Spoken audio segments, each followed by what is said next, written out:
हाँ भाई, कैसे हैं आप लोग? बढ़िया। आज हम करेंगे sentence.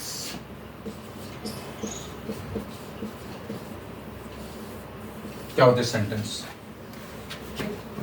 A group of words which make a complete sense. शब्दों का वो समूह जिससे कोई सार्थक मतलब निकलता हो। ठीक है। Ram is a good boy. Ram is a good boy. Subject क्या है? Who is verb, helping verb who is Ram.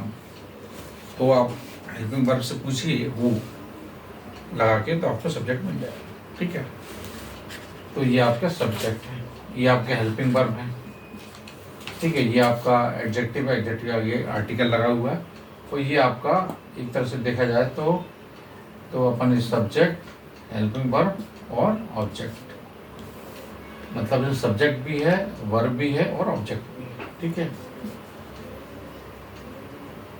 Noun के आगे ये लगा हुआ है। नाउन को कौन डिस्क्राइब कर रहा है? एडजेक्टिव। तो जब नाउन को कोई शब्द बताते हैं तो वो क्या होते हैं? एडजेक्टिव होते हैं। तो यहाँ पर ये एडजेक्टिव है, अभी और अंदर जा रहा है अपन। तो सबसे पहले तो ये समझना है कि ये कंप्लीट है इसमें।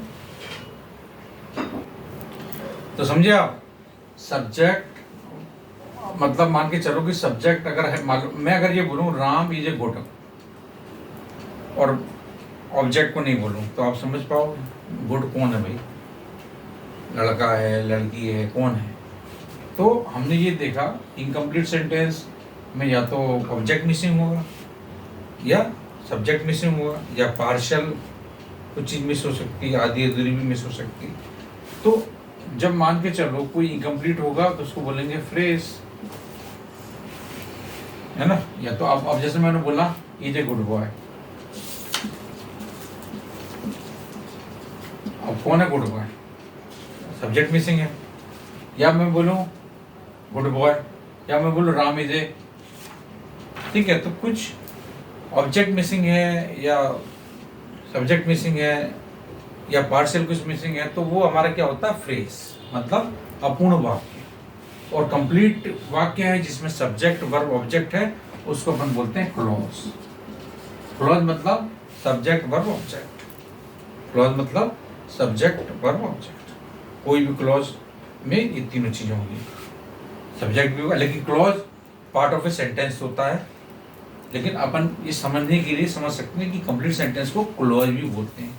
तो क्लॉज बोले तो सब्जेक्ट वर्ब ऑब्जेक्ट। तो ये तो परिभाषा है कि a group of words which make the complete sense is known as a sentence, जिससे कोई सार्थक मतलब निकलता। अब मैं बोल रहा हूँ on the road, in the air, ठीक है, ऑन माई साइकिल, ये सब क्लियर नहीं आ रहा। तो जिससे क्लियर सेंस नहीं निकल रहा हो तो मतलब क्लियर सेंस कब निकलेगा? जब सब्जेक्ट भी होगा, वर्ब भी होगा, ऑब्जेक्ट भी होगा। तो ये हो गया हमारे इसकी डेफिनेशन। अब अपन देखते हैं सेंटेंस भी हमारे। हाँ, उससे पहले सेंटेंस की काइंड्स जानने से पहले हम ये बताते हैं कि सब्जेक्ट क्या होता है और ऑब्जेक्ट क्या होता है और अंदर क्या होता है। तो भाई जब भी हम बात करते हैं किसी का नाम लेते हैं, हमने नाम लिया राम, मोहन, कुछ भी हो सकता है। अभी जरूरी नहीं कि शुरुआत में है, ज़्यादातर सब्जेक्ट शुरुआत में आता है। ये कई बार बीच में और लास्ट में भी होता है। जैसे मैंने बोला कम हियर राम, आखिरी में आ गया। ठीक है। तो इस तरह से सब्जेक्ट की पोजीशन अमूमन शुरुआत में होती है। मतलब जब भी हम बात करते हैं किसी का नाम लेते हैं, तो जिसका नाम लेते हैं वो क्या होता है? सब्जेक्ट। राइट। अब भाई सब्जेक्ट है तो भाई सब्जेक्ट है तो फिर ऑब्जेक्ट, और ऑब्जेक्ट मतलब कंप्लीट करने के लिए सेंटेंस कोई चीज लगाओगे ना। कई बार कम्प्लीमेंट भी लगाते हैं अपन, है ना? कम्प्लीमेंट के रूप में भी अपन कुछ हेल्पिंग वर्ब के आगे कुछ कंप्लीट करने के लिए भी लगाते हैं। तो कहने मतलब ये कि ऑब्जेक्ट वो होता है जो कि सब्जेक्ट का एक तरह से उसको पूर्ण करने के लिए या उसका जो टारगेट होता है उसको कंप्लीट करने के लिए जो अपन वर्ड लगाए जाते हैं वो ऑब्जेक्ट होता है।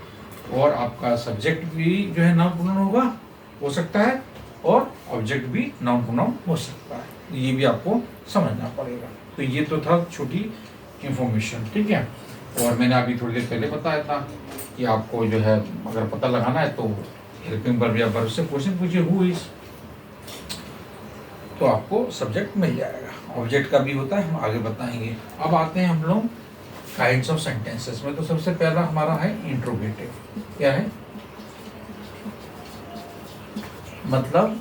इंट्रोगेटिव मतलब प्रश्न पूछने वाले सेंटेंस। इनकी पहचान क्या होती है? इनकी पहचान ये होती है, इनके आखिरी में इंट्रोगेटिव साइन लगा रहता है। जितने भी WH हैं, what, when, where, why, how से भी हम लोग क्वेश्चन का निर्माण कर सकते हैं। जैसे what do you do, when you will come, where do you live, why are you late, how do you do. इससे भी हम क्या बना सकते हैं? क्वेश्चन बना सकते हैं। और कुछ हम क्वेश्चन बना सकते हैं हेल्पिंग वर्ब से, is, am, are, was, were, do, does, did, has, have, had.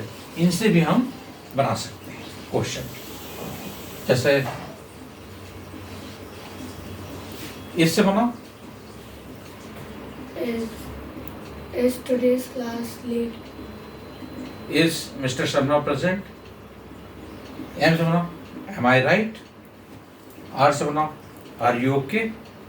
Was से बनाओ Was he alive? Were से बनाओ Were they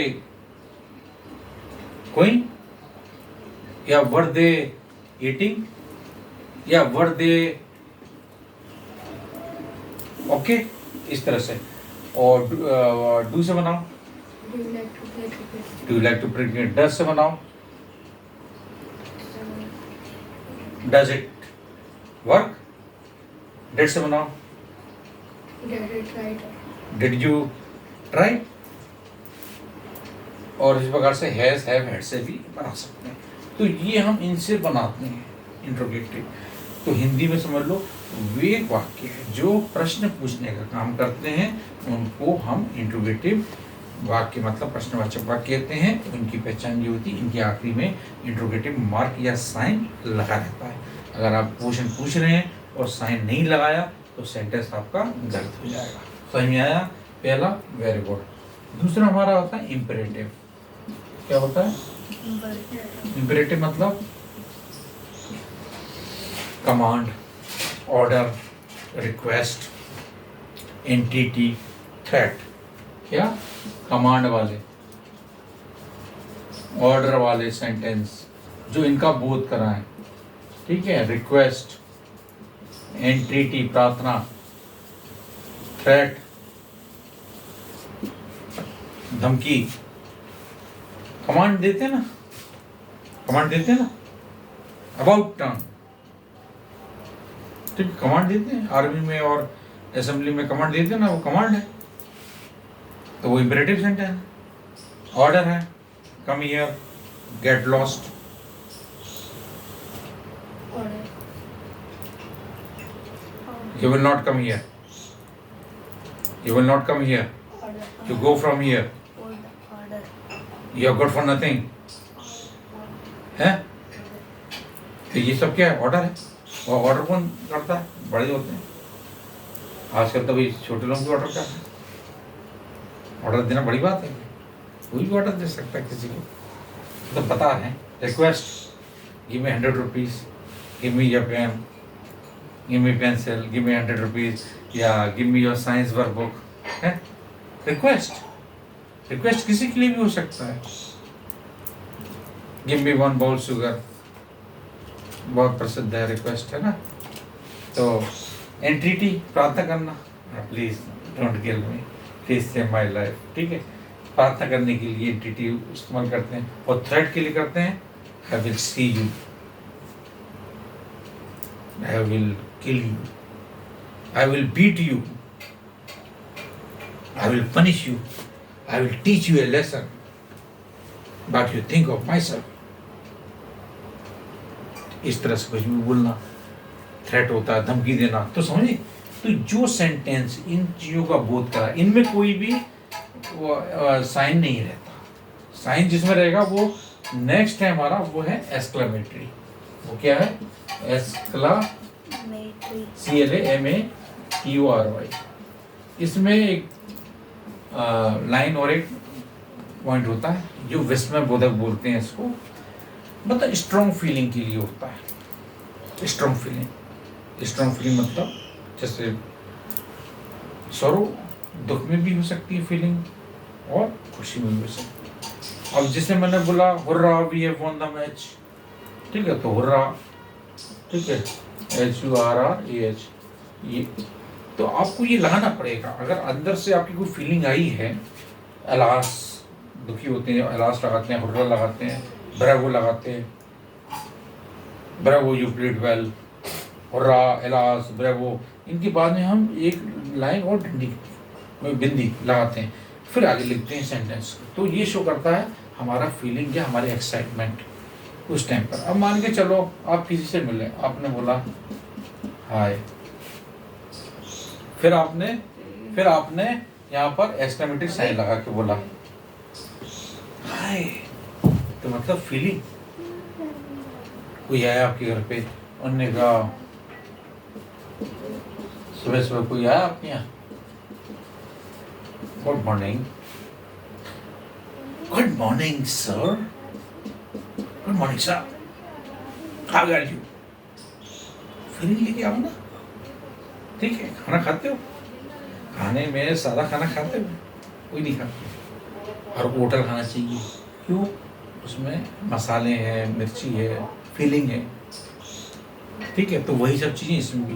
तो जब आप कोई चीज़ में फीलिंग डालना चाहते हैं, वो फीलिंग वो सौरों की हो सकती है, कोई दुख वाली बात है, आप बहुत जोर जोर से रो नहीं रहे, मेरा ये हो गया, मेरा वो हो गया, अब वो चिल्ला के बताएंगे फीलिंग करके, दुखी वाली फीलिंग, दुख वाली जो, तो वो एक तरह से हमारा। तो एक्सक्लेमेटरी मतलब जो ये साइन है, इनको हम लगाते हैं जब कोई स्ट्रॉन्ग फीलिंग अंदर से आती है। और जब स्ट्रॉन्ग फीलिंग होती है तो डेफिनेटली हमारी आंखें बड़ी हो जाती है, मुंह की आवाज़ बड़ी हो जाती है, तो स्ट्रॉन्ग फीलिंग। और हमारा जो नेक्स्ट है वो है कौन सा? हाँ, असर्टिव, ASSERTIV, समान बोलचाल की भाषा में। असर्टिव को हम डिक्लेरेटिव भी कहते हैं। क्या बोलते हैं? तो जो भाई हमारे इंट्रोगेटिव नहीं है, जो इंपेरेटिव नहीं है, जो एक्सक्लेमेटरी नहीं है, वो क्या है? असर्टिव। जो समान बोलचाल की भाषा में, जो हमें देखा जाए तो कोई फैक्ट या कोई ओपिनियन, क्या कोई फैक्ट या ओपिनियन या जानकारी, आज बहुत गर्मी है, आज बहुत ठंड है, today is very today is very cool day, या today is very hot day, या Mahatma Gandhi was a great man, या Dhoni is a good cricketer, या Virat Kohli is very famous cricketer। तो इस तरह से कोई फैक्ट या कोई जानकारी या कोई तथ्य जिसमें कोई प्रश्न पूछने का काम नहीं होगा, ना कोई कमांड ऑर्डर थ्रेट रिक्वेस्ट वाला होगा, ना कोई विस्मय बोधक होगा, स्ट्रॉन्ग फीलिंग वाला होगा, तो वो समान बोलचाल की भाषा में किसी भी जगह के बारे में कोई फैक्ट, कोई गोल्डर के बारे में या किसी भी कंट्री के बारे में कोई जानकारी, कोई फैक्ट, कोई अपनी राय आप बता सकते हैं, वो होते हैं असर्टिव या डिक्लेरेटिव सेंटेंसेस। ये हो गया अपने चौथे नंबर का। और एक और हो गया अपना ऑप्टेटिव, जो कि विश वाले होते हैं। यहाँ लिख देता हूँ मैं, OPTATIVE, ऑप्टेटिव। ठीक है, विश करते हैं ना जब आप किसी की मदद करते हो, गॉड ब्लेस यू, है, wish U a long life. तो ये एक तरह से दुआएं ऑप्टेटिव में लोग देते हैं जब आप उनकी किसी तरह से मदद करते हैं, तो ये ऑप्टेटिव है। तो अब उनको आपके लिए तो ये चार के बारे में जानना ज़्यादा जरूरी है। तो ये हमारे सेंटेंस है। तो सेंटेंस में सब्जेक्ट क्या होता है, ऑब्जेक्ट क्या होता है, वर्ब क्या होता है, ये सब चीज़ें आपको मालूम पड़नी पड़ेंगी।